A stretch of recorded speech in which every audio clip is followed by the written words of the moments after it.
بسم اللہ والسلام علی رسول اللہ۔ ایک سوال ہے ہمارے دارالفتاء میں یہ آ رہا ہے، یہ جو افطار کی دعا ہے، افطار کے وقت پڑھی جاتی ہے، اللہم لک صمت وعلی رزقک افطرت، کیا یہ افطاری کرنے سے پہلے پڑھنی چاہیے، افطاری کرنے کے بعد؟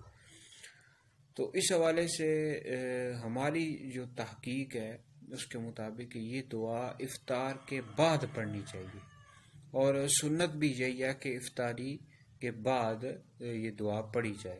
ابو داؤد شریف میں ایک حدیث مبارکہ موجود ہے کہ نبی پاک علیہ الصلوۃ والسلام جب افطار فرما لیتے تو آپ علیہ الصلوۃ والسلام یہ دعا پڑھا کرتے تھے، اللہم لک صمت وعلی رزقک افطرت۔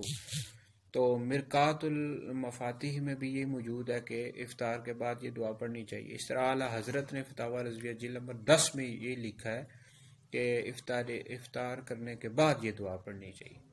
لیکن بہرحال اگر کوئی افطاری سے پہلے بھی دعا پڑھتا ہے تو پڑھ سکتا ہے، کوئی گناہ نہیں ہے، لیکن بہرحال ہماری جو تحقیق ہے اس کے مطابق یہ دعا افطار کرنے کے بعد پڑھنی چاہیے۔